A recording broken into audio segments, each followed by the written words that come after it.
மக்களே, நம்ம இன்னைக்கு என்ன பார்க்க போறோம்னு பார்த்தீங்கன்னா முருங்கைக்கீரை குழம்பு தான் பார்க்க போறோம். அதுக்கு தேவையான பொருள் என்ன, 1 டேபிள் ஸ்பூன் துவரம்பருப்பு, 1 டேபிள் ஸ்பூன் பச்சரிசி. இது ரெண்டையும் நல்லா வானலில் நல்லா சூடு பண்ணிவிட்டு அது சிம்மில் அப்படியே நல்லா வாசனை வர முடியாது. நல்லா இந்த அரிசி நல்லா பொரியணும், வாசனை வந்து பொரியணும். நல்லா அரிசியும் பொரியணும், துவரம்பருப்பும் நல்லா வறுப்படணும்.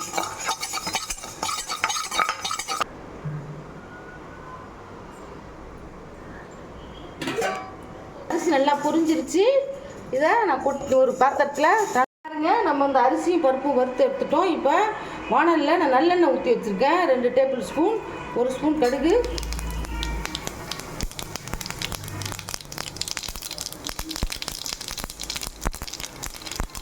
4 காஞ்ச மிளகாய்,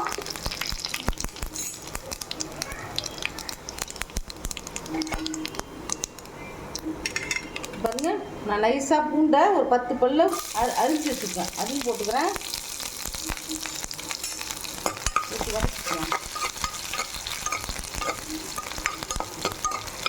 இப்போ நான் ஒரு பெரிய வெங்காயத்தை அரிஞ்சு வச்சுருக்கேன், அதையும் போட்டுக்கலாம்.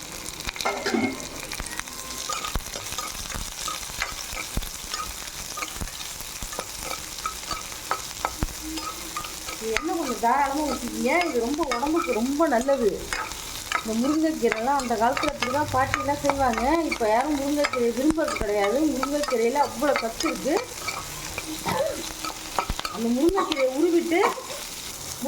உருவிட்டு அந்த முருங்கைக்கீரை காம்பெல்லாம் இருக்குது பாருங்க, அதெல்லாம் தூக்கி போட வேண்டாம். அதை வந்து ஒரு சூப்பு மாதிரி வச்சு குடிச்சோம்னா சூப்பராக இருக்கும். ரொம்ப உடம்புக்கு நல்லது.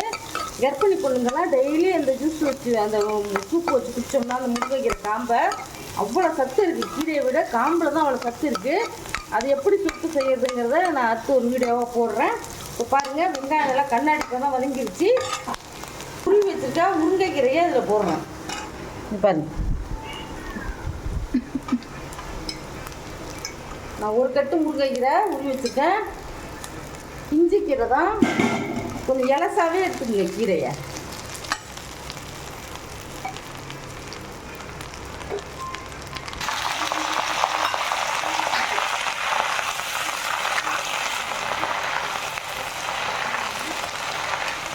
ஒரு 2-3 ஸ்பூன் தண்ணி ஊற்றி அதோடு சேர்த்து இதையும் கொஞ்சம் வதக்கிக்குவோம். ஏன்னா முட்டை கீரையாக இருந்ததுன்னா நசுக்கு நல்லா இருக்காது. பிஞ்சு கீரையாக இருந்தால் சூப்பராக இருக்கும்.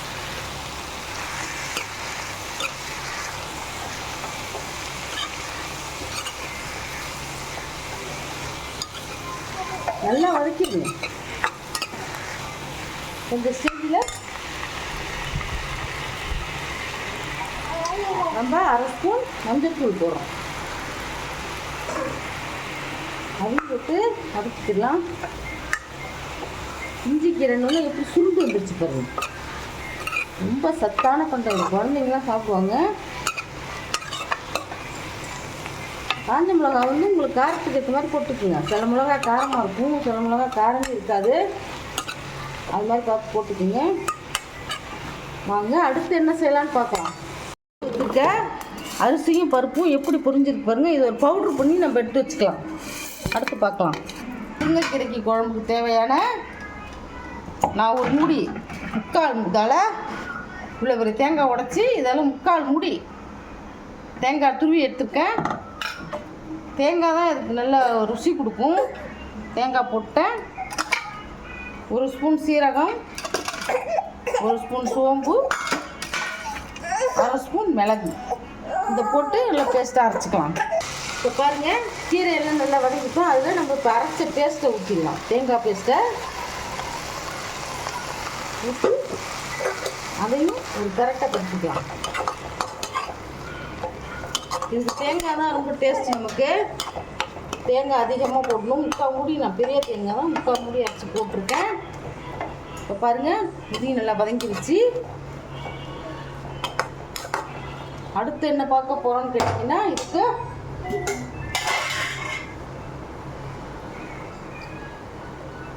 தேவையான துவரம்பருப்பு நான் வந்து 1 கட்டு கீரை எடுத்துருக்கேன். இதுக்கு தேவையான துவரம்பருப்பு ஒரு 75 கிராம் நான் குக்கரில் வேக வச்சு வச்சுருக்கேன். அதையும் இதில் போடுறேன்.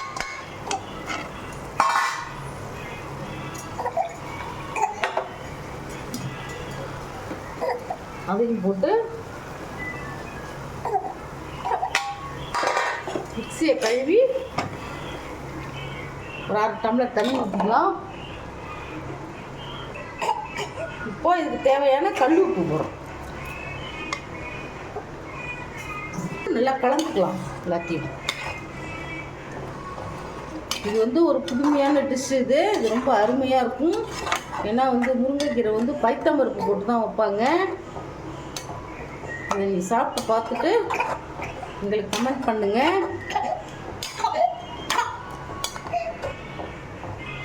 இப்போ பாருங்கள், உங்களுக்கு தேவையான குழம்பு எவ்வளோ வேணுமோ அந்த மாதிரி தண்ணி கொஞ்சமாக ஊற்றிங்க. ரொம்ப தண்ணியாக இருக்கக்கூடாது, கொஞ்சம் திக்காக தான் இருக்கணும். இப்போ நல்லா ஒரு கொதி கொதிக்கட்டும். ஒரு கொதி தான் கொதிக்கட்டும், அப்புறம் பார்க்கலாம். இப்போ பாருங்கள், கீரை குழம்பு ரெடி ஆகிடுச்சு. எப்படி மனமாக வாசனை இப்படி வருது பாருங்க. ரொம்ப தண்ணியாக இருக்குதா இருக்கும். இந்த ஸ்டேஜில் அரிசியும் பருப்பும் வறுத்து பொடி பண்ண பவுடரை இதில் போட்டுக்கலாம். போட்டு அடுப்பில் சிம்மில் போட்டுக்கோங்க.